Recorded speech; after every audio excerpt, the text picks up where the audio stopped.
Focus on the process, not the outcome.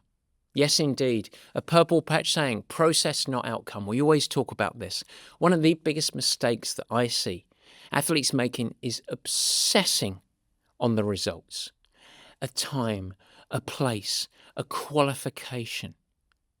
But focusing too much on the outcome, which includes a whole host of things that are not fully under your control, shifts your attention away from the process, which is uniformly aspects that you can control.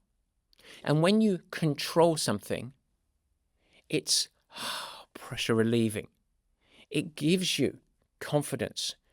It provides a task to focus on that's actionable, that becomes the ingredient towards a better result. If you focus on the outcome, you tighten up. If you focus on the execution, you free yourself. A good friend of mine, one of the world leaders in performance thinking, Steve Magnus, a great running coach, he said, the best performers aren't the ones who avoid failure, they're the ones who stay focused on execution. And it is true. Every moment that you judge yourself, whether you're on track or not, is going to lead to tension. But when the outcome becomes the byproduct of the word, not the emotional weight, it liberates you. You can go and do the things to the best of your ability that are under your control. And when that happens, it shifts the mindset. With the Purple Patch Pro athletes, we consistently discussed control your controllables, fueling properly, understanding appropriate pacing, making smart decisions relative to race dynamics, a huge part of professional racing, managing your effort, staying adaptable for changing situations. Every single situation, Tim Reed, world champion that we talked about, he probably had to make 20 critical decisions. He happened to make, with luck on his side, all 20 of them being the right ones. And that was how he became world champion. But if he spent his whole race worrying about outcomes, he would never make decisions with clear thinking. He would react rather than respond. He would have been tense rather than liberated. And so, focus on the process, not the outcome. When Kate, our case study, lost sight of these basics, she spiraled. And she spiraled into outcome anxiety, as I would talk about it. And if she could just shift away from outcomes, worrying about what ifs, and she trusted her process or her process, and she focused on execution, it's way more likely that the result would have taken care of itself. As I said to Kate, stop thinking about things that may or may not happen. Instead, control your controllables. It liberates your mind. It establishes a sense of control. It builds confidence and mini victories.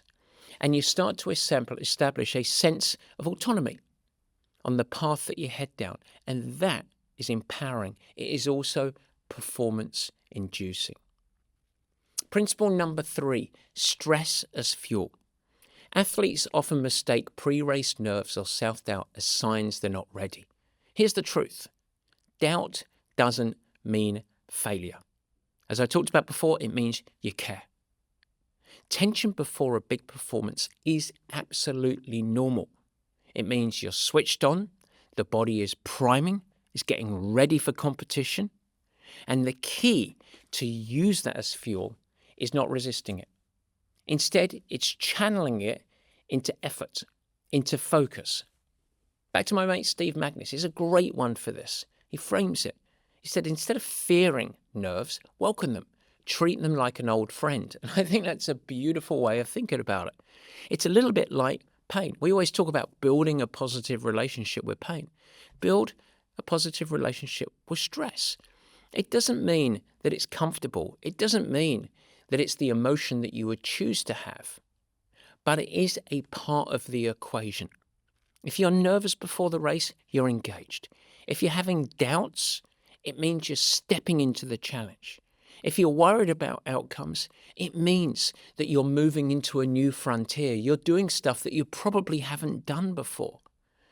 And so the problem around this isn't stress. It's how we build our relationship with that stress. It's how we interpret it. And if you see it as a threat, you wilt.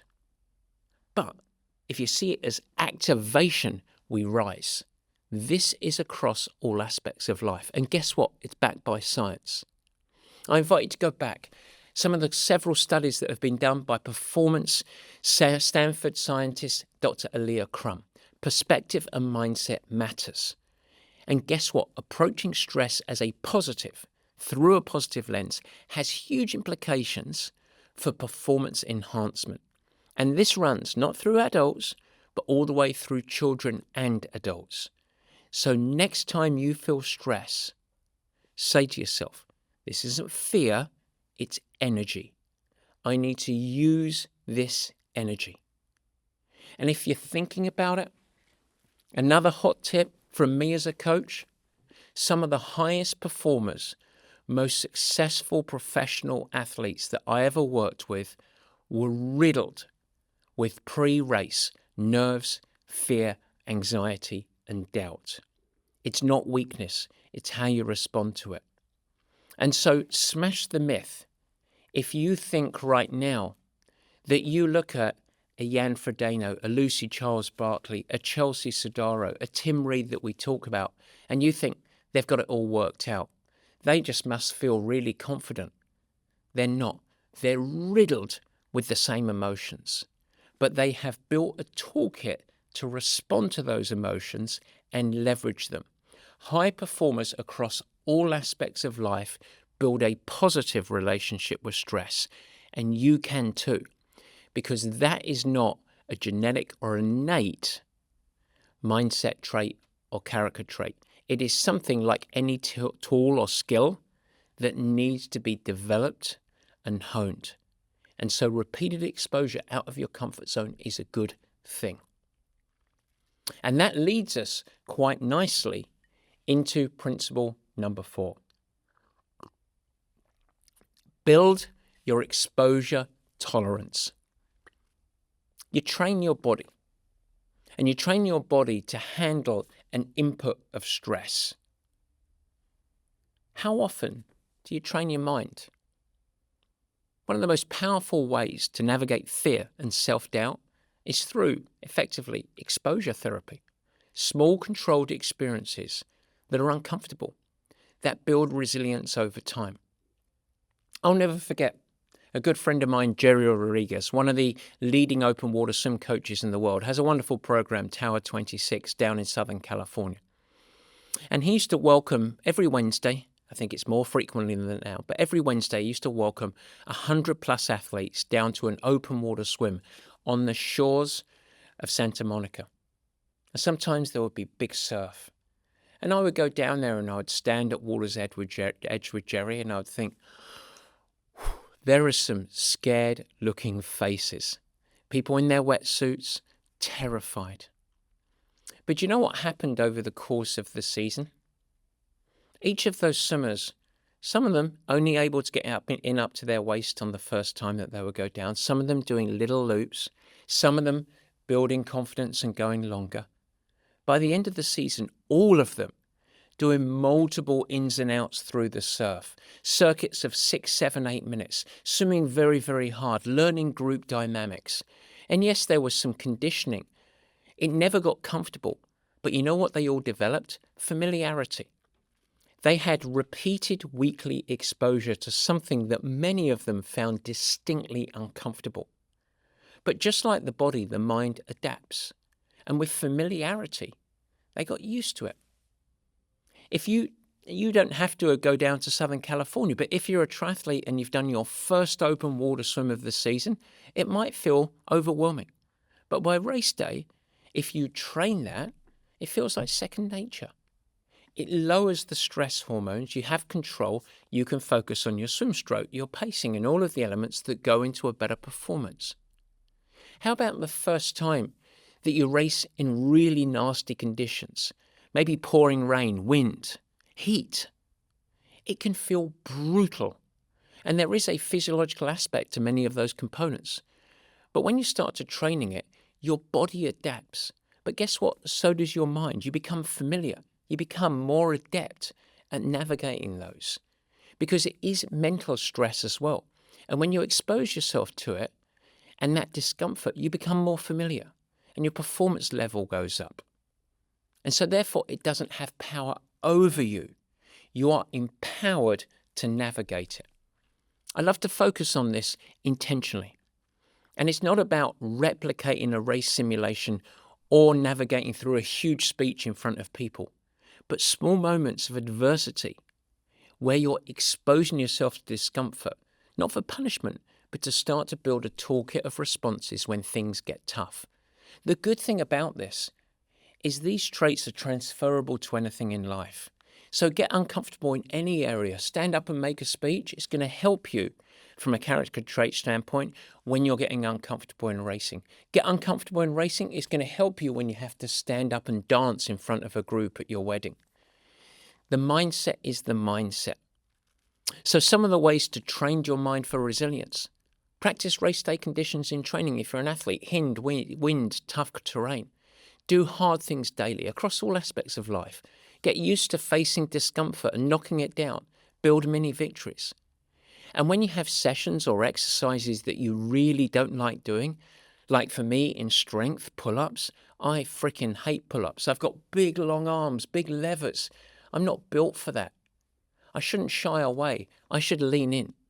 I shouldn't worry about what others think. I should just try my best because it forces me to show up and do my best.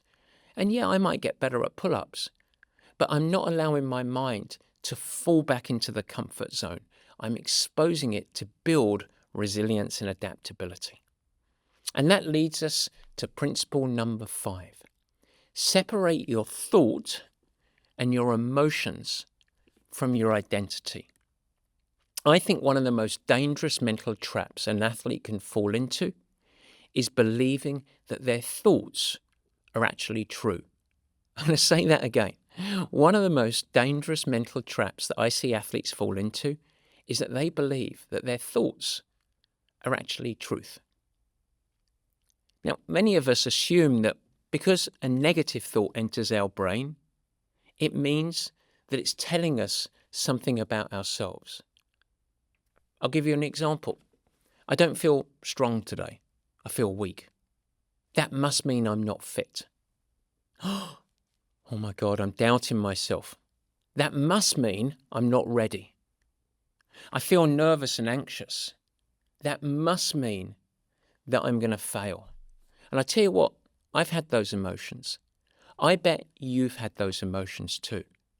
But here's the reality of all this. All you are experiencing there is thoughts.